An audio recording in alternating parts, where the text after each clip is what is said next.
सारे लुढ़क पिया सारे ताजूं सूरतूं लड़ी लुढ़क पिया दलीलाए कया केदा पंध पहाड़ जा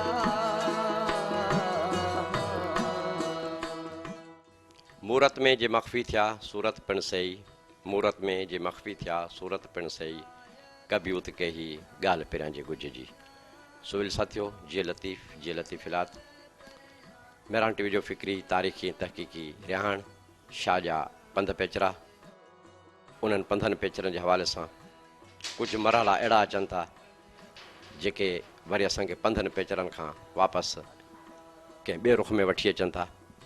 अॼु असां टंडोला यार शहर में सिंध जो महान ॾात धणी चइजे फ़नकार चइजे कलाकार चइजे अला हुनजे हथ में उहा ताक़त रखी आहे सघ रखी आहे उहो ॾांहुं रखियो आहे जंहिं मुजस्मा साज़ी जे हवाले सां तमामु वॾी हैसियत माणी आहे। त असां अॼु टंडोला यार में फ़क़ीरो मेंगवाड़ उन वटि आयासीं हुन जे स्टूडियो में आहियूं पर ॾुख जहिड़ी ॻाल्हि थी त साईं फ़क़ीरे साहिब सां इंटरव्यू जे हवाले सां ॼण ॻाल्हायोसीं ख़ासि तौर ते लतीफ़ साईं जे जेको ताज़ो ठहियलु मुजस्मो आहे उन बारे में त मुख़्तलिफ़ इन जा कारण हुया इनकार करण जा त पोइ जेको मामूल मुताबिक़ हिकिड़ो इंटरव्यू थींदो आहे उन हवाले सां ॻाल्हि न वधी सघी पोइ कचहरी असां हुननि सां कई आहे साईं जे बारे में साईं जे मुजस्मे जे बारे में फ़िक्र जे बारे में सिंधी तारीख़ सिंध जो अॼोको दौरु इहो ॾाढ ज़ुल्म ऐं साईं जा उहे चहिरे ते जेके तासरात आहिनि पेश कया आहिनि साईं सदाईं करी मथे सिंध सुकार दोस्त मिठा दिलदार आलम सबाबाद करी त जीअं साईं कचहरी में ॻाल्हि कई त ॿ तासर साईं जे चहिरे ते मुना आहिनि त धरती ते थींदड़ अञा ॾाढ ज़ुल्म नाइंसाफ़ी अॼु बि आसूदगी खां महरूम वांझल माण्हू उन्हनि जा ॾुख सूती से जुयास मूंखे आह उथारियो जनी जाॻायासि आऊं न जींदी उनरी इन कैफ़ियत खे पोइ साईं उन धणी तरफ़ निगाह खणे थो इल्तिजा आहे ऐं इहो बेत साईं सदाईं वारो इन तासुर में त ही कचहरी आहे कचहरी में का नंढी वॾी कोताही थी हुजे का ॻाल्हि रद्द कद में सही तव्हां ते न पुॼी सघी हुजे त उन लाइ अॻुवाट सां हथ ॿधी माफ़ी चाहियूं था। बहरहाल कंहिं बि तरीक़े सां असां कचहरी करण में कामयाबु थिया आहियूं ऐं इंटरव्यू न ॾियण जा कारण बि साईं जेके कचहरी में बयानु कया आहिनि ऐं फ़न ऐं आर्ट जे हवाले सां आलम लेवल ते सिंध खां वठी इन सॼी सूरत हाल ते असां ॻाल्हायो आहे त वधीक तव्हां ॿुधंदव त सिंध सूंहं सूरियाही सच सखा ऐं फ़न जी धरती आहे ॾात जी धरती आहे ऐं इहा ॾात फ़क़ीरे वटि बि आहे ऐं उहा ॾात तव्हां सां वंड कंदासीं त हलूं था असां साईं फ़क़ीरे मेंगवाड़ जे तरफ़।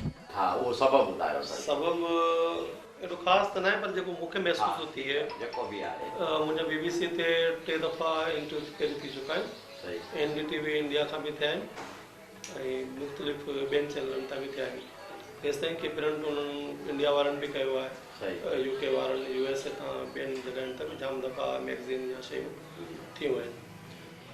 मूंखे रुॻो उन में अजीब लॻे थो जेके आउं बयान बि न कंदो आहियां उहे बि उहो एक्स्ट्रा जोड़े छॾींदा आहिनि इतफ़ाक़ सां।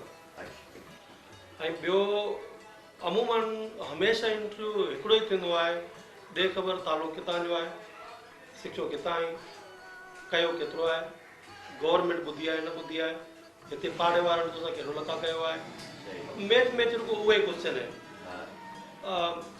माना जहिड़ो की कामरेड या को लीडर या करे मूंखे पेश कनि या हिते जो इनकलाबी करे पेश कनि इन टाइप जो इंटरव्यू हूंदो आहे। हक़ीक़त में सभिनी मीडिया वारनि वटि मुंहिंजी गुज़ारिश आहे इहो हुजणु खपे कि संगीत वारा जेके सहाफ़ी आहिनि बाक़ाइदो उन संगीत सां तालुक़ु हुजे। आर्टिस्ट जो इंटरव्यू वठणु चाहे पियो त उहो बज़ाहिर ई उहो ख़ुदि आर्टिस्ट हुजणु खपे कि डॉक्टर जो आहे त उन बाक़ाइदे डॉक्टर हुजे। हाणे उन खे संगीत वारे वटि तव्हां इंटरव्यू वठणु वञो पिया तव्हांखे ख़ुदि खे सुरनि जे बारे में ख़बर न आहे कि हुन सां कहिड़ा सुवाल करणा आहिनि छा पुछणो आहे छा उनखे सम्झी सघे थो हाणे हुन ज़ाती ज़िंदगी जे बारे में सॼो इंटरव्यू थिए पियो ऐं आम माण्हू वठे पियो जेके उहो संगीत सां तालुक बि न आहे। फन जे बारे में नथो हा उन सां ॻाल्हि न पई थिए। फन ते ॻाल्हाइणु खपे, उनमें कहिड़ा बदिलाव संगीत में वठी पियो अचे, छा पियो करे, छा थियणु खपे, उहो न। ऐं जस्ट हिकिड़ो जीअं हिते थींदो आहे पोइ मूं सम्झो मुंहिंजा अहिड़ा इंटरव्यू जाम थी चुका आहिनि। हाणे इंटरव्यूनि खां वधा हथु इहो थोरो जुज़वी तौरु हुअणु घुरिजे त हाणे बिल्कुलु हाणे कंहिं डॉक्टर जो तव्हां इंटरव्यू था वठो, हाणे तव्हां बीमारियुनि में डॉक्टर जी दवाउनि जे बारे में ख़बर ई न आहे, हुनखां इंटरव्यू वठणु विया आहियो, जस्ट हिकिड़ो ज़ाहिर ईअं थींदो, छा ॻाल्हाईंदो, तव्हां छा पुछंदा हुनजा। उहा तव्हांजी ॻाल्हि पंहिंजी जाइ ते सही, पर ॾिसो जेको तव्हां सां ॻाल्हाइणु अचे थो कुझु न कुझु सही तौर ते हू चार शयूं बिल्कुलु बिल्कुलु मां मञा थो, उनखे इनकार न आहे, पर ओवरऑल जेको बि मोड प्रेशर ते गुज़रियो आहे तव्हांजी सुञाणप हुअणु खपे। सही हल्को 2-3 मिंट जो तारो हुअणु खपे भई असां कंहिंसां था ॻाल्हायूं, कंहिं वटि वेठा आहियूं, कंहिंजे फन जे बारे में था ॻाल्हायूं, एतिरो हुअणु घुरिजे। बाक़ी फन ते ॻाल्हाइण त फन जा केतिरा प्रोसेस आहिनि, कहिड़ी महिनत हाणे कम से कम उन जे बारे में जीअं HNF थियो हुयो, मूं हुते पंहिंजो कमु रखियो, मूं हुनखे चयो नेक्स्ट ॿिए दफ़ा मूंखे न घुराइजो। सही हीउ मेलो आहे, जाम भलो आहे, मूंखे इन प्रोग्राम में ॿिया जिते बि मेला थियनि मूंखे न घुराइजो। हुते कमु रखियो पियो हुयो, सभु को सेल्फी कढण में पूरा हुया, हालांकि पढ़ियल लिखियल जाम ॼाण रखंदड़ आर्ट ते आया हुया, जीअं तव्हां ॻाल्हि पिया कयो, कंहिं बि मुंहिंजे मन आर्ट जे बारे में मूंखां हथु मजाली करे कंहिं कोन ॻाल्हायो, यानी छा कयो आहे, हिन हीअ करी आहे, इन जी ज़रूरत हुई। हाणे हेॾो मेलो आयो आहे, माना उहो सॼो बसि मेलो को सेल्फी लाइ आयो हुयो, बसि सेल्फी घुराई शहरी हाणे मूंखे इन मेले में दुबारा न घुरायो। उहो शहरी माहौल आहे, उनजी नोइज़ खे सम्झो। कम से कम ॾिसो तव्हांजी ॻाल्हि सही आहे, पर उन में जेके आयल हुया उहे सभई मेलो घुमण वारा त न हुया, उन में माना लेखक हुया, शाइर, अदीब, आर्ट सां तालुक रखंदा, पर सभई सेल्फी वारा हुया। कंहिं आर्ट जे बारे में न ॻाल्हायो की हीअं थियणु खपे। अॼु तव्हां सां आर्ट जे बारे में त मुंहिंजी ख़बर न आहे, अॼु तव्हां सां आर्ट जे बारे में, सो इन करे सभिनीनि सां मुंहिंजी ख़ासि करे मीडिया वारनि सभिनीनि सां गुज़ारिश हुई कि महिरबानी करे पंहिंजे कम में आहियां, जीअं पंहिंजो कमु सोशल मीडिया ते रखां थो तो आर्ट सम्झी करे रखां थो, उनजे बारे में केरु मूंसां ॻाल्हाए थो त ॻाल्हायां थो, बाक़ी त ख़ैर जहिड़ी ॻाल्हि। मां लतीफ़ साईं हिकिड़ो बैत पढ़ां थो। ऐं ॿी ॻाल्हि के तव्हां सां असांखे ॿुधायो, लतीफ़ सरकार जे बारे में न सालनि पढ़ियो आहे ऐं न बेतन सां वाक़िफ़ आहियां। मूंखे ईअं लॻो जीअं मूं ठाहियो बदर साहिब जे रेफरेंस सां मूं पेश कयो, उन में इहो हुयो कि शाह लतीफ़ खे न्यूट्रल करे मूं ठाहियो आहे, ईअं न कयो आहे कि हू कंहिं मज़हब सां तालुक रखंदा न। शाह लतीफ़ फिलासफ़र हुया, फन कंदड़ हुया, मूंखे जेसिताईं नज़र आयो। ऐं शाह लतीफ़ हिते जा रहवासी जेको जैनियन चइजे ईअं न हुया, ॿिए पासां आयल कबीले सां तालुक रखंदा हुया। हाणे उहो रुॻो मूंखे जस्ट करिणो हुयो कि उहे कहिड़े खिते मां आया हुया, उनजा जेके नक्श वग़ैरह कीअं हुया या हुजणु कीअं खपे। हिकिड़ो दरवेश जो जीअं लुक थींदो आहे या फिलासफ़र जो सोच वारे जो लुक थींदो आहे, उन बारे में मूंखे थोरी स्टडी करणी हुई। शाह लतीफ़ जे इन किरदार में जेको इन वस्त में इन चेहरे में जेको मूंखे ॾेखारणु चाहियो, उन 2 ऑप्शन आहिनि। हिकिड़ो त जेके नाइंसाफ़ी थियनि पियूं, जेके मसइला थियनि पिया, उहे जेको अखियुनि सां ॾिसी रहिया आहिनि, उन्हनि खे उहे हिकु रिकावट जे अंदाज़ में ॾिसी रहिया आहिनि, जेको नाइंसाफ़ी थियनि पियो, कुझु बि जेको हा उनखे उहो कावड़ जी नज़र में ॾिसी रहिया आहिनि। ॿियो उन जे चेहरे में हिकिड़ी इल्तिजा गुज़ारिश आहे, ख़ुदा सां करे रहिया आहिनि कि हिन सॼे विचारनि ते रहम कर, हिननि जी ग़लतियुनि खे हिकिड़े पासे रखी करे यानी ॿ जेका हिकिड़ो कावड़ ऐं ॿियो इल्तिजा, जेको मूंखे सम्झ में आई आहे शाह लतीफ़। हालांकि जाम पुराणो वाक़ियो आहे, शाह लतीफ़ हुन टाइम ते कहिड़ी शिकल जा हूंदा, छा हूंदा, मूंखे न आहे ख़बर, पर मूंखे जेको सम्झ में आयो मूं हुनखे पेश कयो।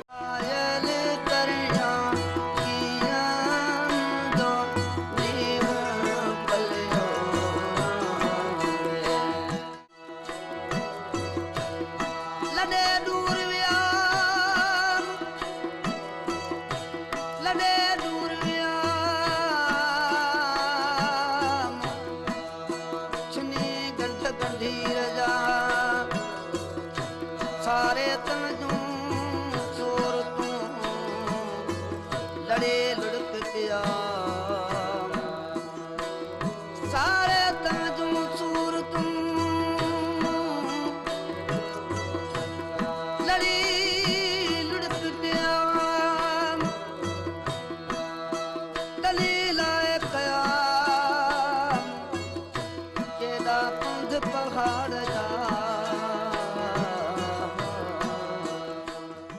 ऐं बस जेको ठीकु लॻो। बाक़ी हाणे ज़ाहिर आहे जेको शाह लतीफ़ खे ॿियो केरु आर्टिस्ट या ॿियो केरु कलाकार या सोच वारो ॾिसंदो या ठाहींदो, ज़ाहिर आहे उनजी सोच वरी बि ठाहे थो। जीअं मखसूस चहिरो हूंदो आहे त उनखे जेको फोटो क्लिक कयो आहे जीअं माण्हू खे ॾिठो आहे त उहो ठाहिणु सवलो आहे। बाक़ी ख़्याल इहे इमेज पेश करणु जाम ॾुखियो आहे। तव्हां शायर पेश पे कयो, बेद पे पेश कयो। तव्हां चओ त लतीफ़ साईं जे चहिरे में तव्हां ॿ तासुर ॾिना आहिनि।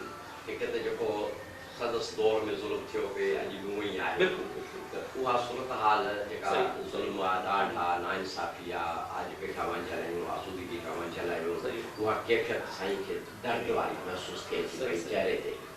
ॿी ॻाल्हि तव्हां कई त साईं जी निगाह जेका मथे आहे, आमतौर ते माण्हू ज़ाहिर आहे उहो मालिक जो मालिक ईअं खे कंदो आहे। पसंदि करे पंहिंजो मक़सदु हाणे उहो वरी इल्तिजा बि आहे त मूं चयो पियो त साईं सदाई करे मथे सिंध सुकार, दोस्त मिठा दिलदार आलम सां बाबा। इहो आलमी मैसेज आहे त सिंध सां बिल्कुलु पूरे बिल्कुलु उहो संसार बेद बि उन सां मैच थो थिए। हा, त हिकिड़ी ॻाल्हि इहा। ॿी जेका मां ॻाल्हि करणु चाहियां थो, साईं हिकिड़ो बैत आहे, गौर सां ॿुधिजो। मूरत में जे मख़फ़ी थिया, सही ही ज़ाहिरी मूरत आहे, मूरत में जे मख़फ़ी थिया, पोइ उहा तासुर छा आहे, जज़्बो छा आहे, ख़्याल छा आहे, तव्हां वटि जे तख़यल में तसवुर छा आहे लतीफ़ साईं जो। सही मूरत में जे मख़फ़ी थिया, सूरत पिणु सही। सही मूरत में जे मख़फ़ी थिया, सूरत पिणु सही, कभी उत कही ॻाल्हि पिरियनि जे ॻुझे।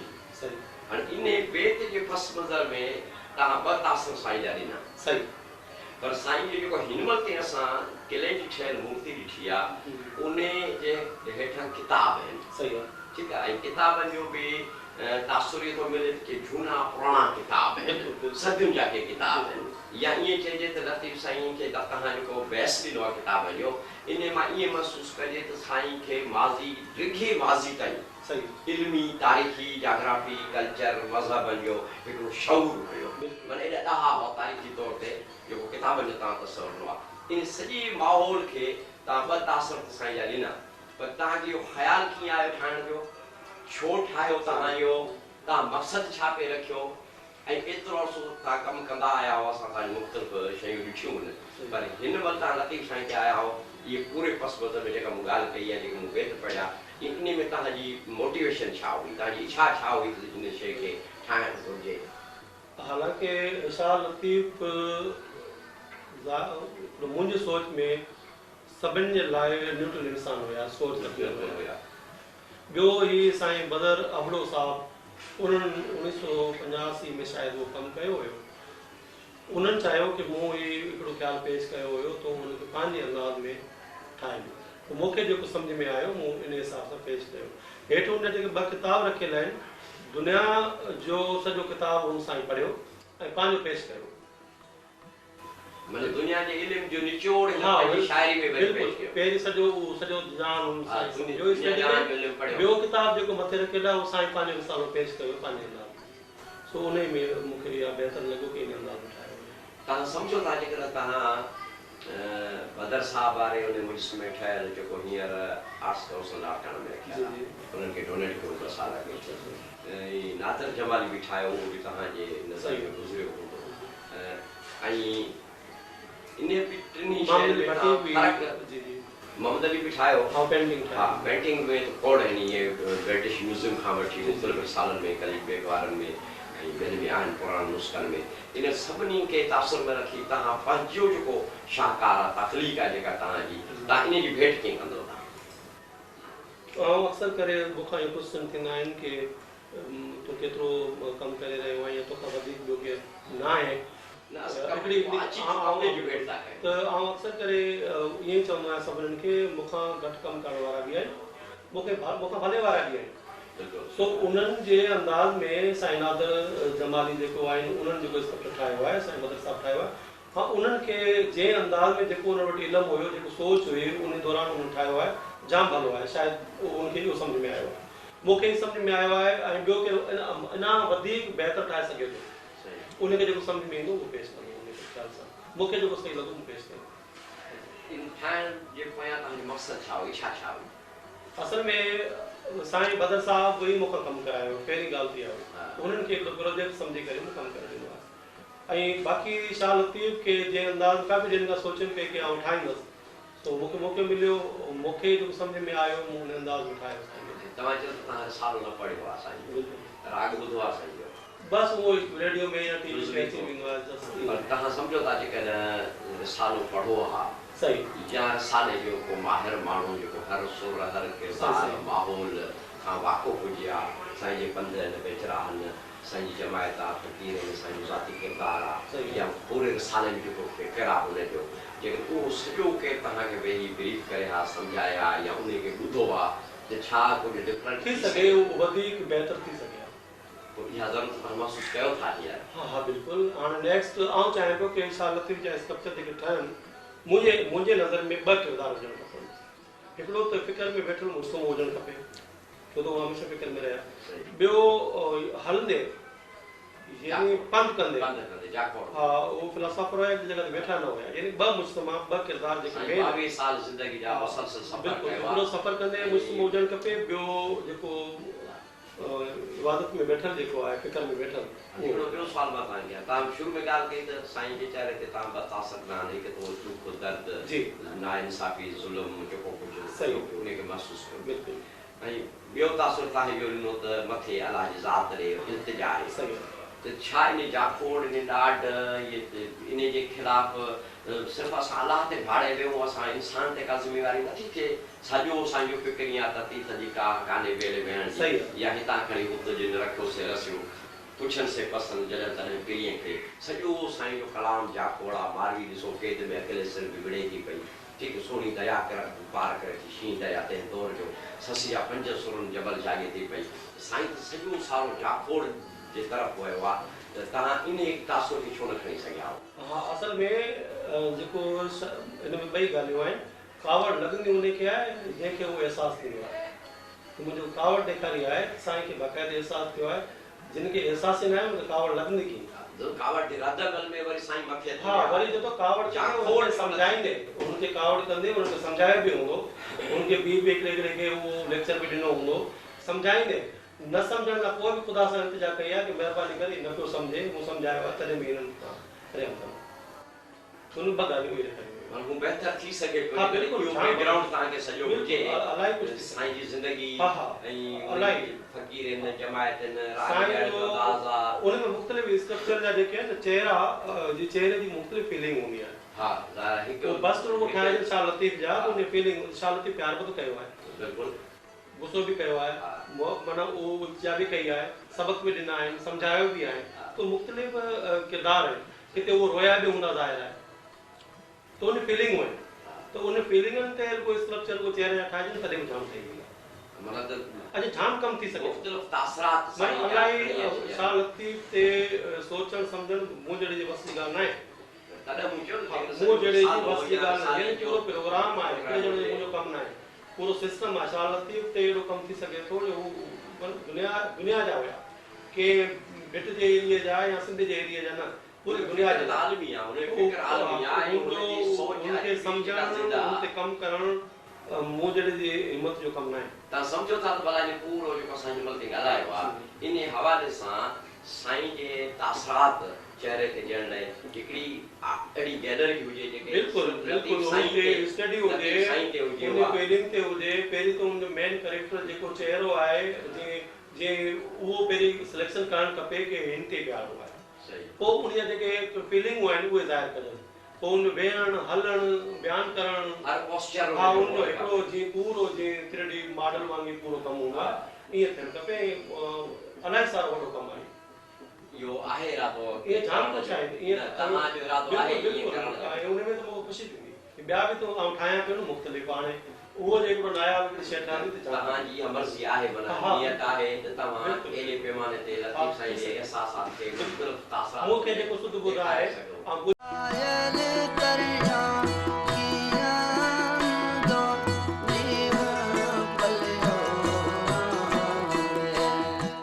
सुबिल साथियो, जी लतीफ़ जी लतीफ़िलात, जेथे जी घुरिया सही सजण आया, जेथे जी घुरिया सही सजण आया, फट सभु छुटी विया जे काल्ह थे कुरिया, आणे अण तोरिया दारूं दोस्त प्यारिया। त कल्ह का कुरंदड़ फट उन्हनि जो दारूं, लतीफ़ साईं जो फ़िक्र, मिरान टीवी जो हफ़्तेवार प्रोग्राम फ़िक्री तारीख़ी तहक़ीक़ी शाह जा पंध पेचरा। उन ॾिस में असां टंडो अलहयार आयासीं ऐं टंडो अलहयार में जेको लतीफ़ साईं जो मुजस्मो फ़क़ीरे ठाहियो उन निस्बत सां, पर जॾहिं हिते अचिजे त असांजे 60-70 वारे 80 जे ॾहाके ताईं हिकु सघारो नालो सिंधी शाइरी में जंहिंजो पंहिंजो निज पिज मिज़ाज जी ॿोली ऐं जज़्बनि एहसासनि जे इज़हार जो ॾांहुं हिकिड़ो पंहिंजो हुयो। त हिकु महान हस्ती असांजी साईं मुर्तज़ा ॾाॾाही। त वक़्त जो फ़ाइदो वठंदे साईं जे अङण ते बि आयासीं।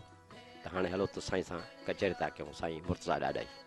तबियत जो बि अॻे दोस्त मूंखां ईंदा हुआ या टेलीफोन ते पुछंदा हुआ त तबियत कीअं आहे, पोइ आउं सॼी डिटेल सां ॿुधाईंदुसि त हीअं आई, सूरु आई। त हाणे उहे सभु ॻाल्हियूं छॾे ॾिनमि। बसि शुक्र आहे जियूं पिया। त इहो ई अलाह जा करम आहिनि, कंहिंजो मोहताजी कान्हे। बाक़ी जे तबियत सही जो तव्हां पुछो आहे त सही कान्हे। साईं वॾी ॻाल्हि आहे। अहिड़ो ॿियो न को ॿियो शाइर थियो आहे ऐं न के एतिरा पंध पेचरा ऐं इहे केतिरा कया हुजनि। लतीफ़ सरकार जो ई वञा न वञे एज़ाज़। लतीफ़ सरकार जी शाइरी लाजवाब आहे। रुॻो आउं हिकु सियाबर खे दुनिया मञे थी, क़बूल तस्लीम करे थी। मूं पहिरीं अर्ज़ु कयो माने 100 खनि फ़नकारनि मुंहिंजो कलाम ॻायो आहे। जंहिं मास्टर इब्राहिम जो तव्हां सैर पुछो हिकिड़ो कलाम, हिकिड़ो न, हिकिड़ो त इहो नथो विसरी ख़ुदा जो सो मिठा मुनवर नथो विसरी। ॿियो हुनजी आवाज़ में हो, ईद बि कहिड़ी करियां दीदार मुला ईदा, मुंहुं बि मुर्की मुंहुं खणी ॾेखार मुला ईदा। ऐं वरी हिकिड़ो हुननि चयो तुर हिन शाइरी खां अलावा कंहिं ॿिए तौर ते लिखी ॾियो। पोइ मूं उन वक़्तु लिखी ॾिनो, दुनिया में न छा छा कराए थी मानी, रुआड़े थी मानी खिलाए थी मानी, दुनिया में न छा छा कराए थी मानी। पर उहो तमामु कलाम इहो बि मास्टर इब्राहिम कयो। हाणे हिकिड़ो ॿियो अलाए अञा ॿिया बि केतिरा कलाम आहिनि जेके मूंखे यादि कोन था अचनि। ऐं ॻाया जीअं पोटे ज़रदारी कलाम ॻायो, ऐं पहिरीं परदेस वारा प्यार जी पारत हुजे, ऐं पहिरीं परदेस वारा प्यार जी पारत हुजे, अहद जी अंजाम जी इक़रार जी पारत हुजे, हमसरी जी हाम कहिड़ी मां ज़रो तूं महाताब। मूं सरो ज़रो ऐं महाताब जो मिसाल ॾिनो लतीफ़ सां वेला। त हमसरी जी हाम कहिड़ी मां ज़रो तूं महाताब, नाज़ परवर नीअं जे नादार जी पारत हुजे। इहो पोटे ज़रदारी कलाम ॻायो, ॾाढो मशहूरु थियो। ऐं इहो कलाम ख़ासि तौर ते ॿिया बि हुआ, पर इहो कलाम साईं हिसामुद्दीन राशिदी साहिब खे ऐं नसीम खरल साहिब जेको हेॾो वॾो कहाणीकार असांजो सिंध जो उनखे पसंदि आया। जीअं वरी उहे केसटूं भराए मोकिलियो। बाक़ी रिकार्ड जेके कलाम रेडियो थियल आहिनि, मुंहिंजो अंदाज़ो आहे त 250 खनि त हूंदा बि ज़रूरु। बाक़ी हाणे मूं कॾहिं हिसाबु कोन लॻायो आहे त केतिरा हूंदा। ॻायो 100 खां मथे फनकार न आया, जंहिंमें मेल बि आहिनि त फीमेल बि आहिनि। मुंहिंजो पहिरियों कलाम रोबीना कुरैशी ॻायो। सवें हिन दुनिया मां सिकंदर हलिया विया, छॾे महल माड़ियूं मुसाफ़िर हलिया विया। इहो रेडियो हैदराबाद तां 1965 में पहिरियों कलाम रोबीना ॻायो। तमामु पुराणी ॻाल्हि आहे। ऐं हू शाइर थियण खां पोइ शाइरी मूं शुरू कई 1952-53 में, 14-15 सालनि जी उमिरि में। त उन वक़्तु मूं कलाम जेको लिखियो या ठाहियो जीअं बि चयोसि, त उहो कलाम हो, इंतिज़ारी में गुज़ारी ज़िंदगी सारी अथमि, हिन सॼे संसार में हिकु यार सां यारी अथमि। हाणे कलाम त मूं ठाहे छॾियो या लिखी छॾियो, पर ॻाइण वारो को फनकार उहो कारो इसाक कारो मंगरवाड़ लाड़ जे पट जो तमामु वॾो शाइर हो। हाणे लाड़ में साईं कासिम अली शाह, हैदर खोसो, सलेमान शाह, कासिम अली शाह जो भाउ ऐं इसाक कारो, इहे वॾा लाड़ जा सुठा फनकार हुआ। उस्मान कच्छी मिठू जो वॾो भाउ। त पोइ कारे ई इहो पहिरियों कलाम पहिरियों दफ़ो ॻायो, इंतिज़ारी में गुज़ारी ज़िंदगी सारी अथमि, ऐं हिन सॼे संसार में हिकु यार सां यारी अथमि। त हाणे ईअं हिसाबु त कमर सुमरे ॻायो, फिरोज़ गुल ॻाया, ऐं समीना अमीना हिननि सभिनी फ़नकारनि बि कलाम ॻाया। कराची जा जेके फ़नकार ते अयाज़ अली ॻायो, सुलेमान शापो कराची में रहियो वई, कराची जो थियो, ऐं अब्दुल्ला कच्छी, अब्दुल्ला पंवर, तमामु वॾी लिस्ट आहे जिन सभिनी ॻाया। ऐं मूंखे शुक्र आहे अलाह जो लख करम ऐं अहसान आहिनि त मुंहिंजा कलाम घणो करे को विरले हेठि थियो हुजे न, सभई कलाम मक़बूल थिया ऐं सभई अॼु ताईं माण्हू दिलि सां ॿुधनि पिया ऐं रेडियो वारनि खे बि शाबस हुजे हुनजी महिरबानी। अञा ताईं कलाम रेडियो तां हू बाक़ाइदगी सां हलाईंदा रहनि। मेरन टीवी जा प्रोग्राम सुठा आहिनि। असां मूंखे त ख़ुशी इहा आहे त हीअ जॾहिं सिंधी चैनल खुलिया, पोइ जेके बि खुलिया, आउं चवंदुसि मूंखे त सभिनी लाइ ख़ुशी आहे त इहे सिंधी चैनल खुलिया। असांजे सिंधी फ़नकारनि खे, सिंधी शाइरनि खे, सिंधी अदीबनि खे मौक़ो मिलियो। हालांकि टैलेंट उन में हो, असांजे ॻाइणनि में बि टैलेंट हो, पर हाणे उन्हनि खे मौक़ो कोन थो मिलियो। हीअ सिंधी चैनल जी विया त हू हुन ते विया, हुन पंहिंजे फ़न जो मुज़ाहिरो कयो। त हाणे इन लिहाज़ सां मेहरान टीवी जेतिरी हद ताईं आऊं ॾिसी सघां थो ऐं ॾिसां पियो त तमामु सुठो चैनल आहे ऐं हुनजी जेका नशरियात आहे सुठी आहे, मूंखे पसंदि आहे। मूंखे मुर्तज़ा मजबूर बि ॾिसो अॼु मजबूर कराए थो ॻाल्हाए छॾियो। ऐं मूंखे जेका तकलीफ़ आहे, तव्हां सहिड़ो पुछो बीमारी, तॾहिं साह जी तकलीफ़ जे करे ऐं घणो ॻाल्हाईंदो आहियां त सहक थी वेंदी आहे। पर पोइ हाणे दुआ वेठा करो, तव्हां जी दुआ शायदि लॻी आहे, तव्हां एतिरो ॻाल्हाए वियो आराम सां ऐं तव्हांजी महिरबानी। इल्मु या अदब त ज़ाहिर पधरी ॻाल्हि आहे त वधि खां वधि इल्मु हासिलु करियो, तइलीम हासिलु करियो, नियाणियुनि खे तइलीम ॾियारियो।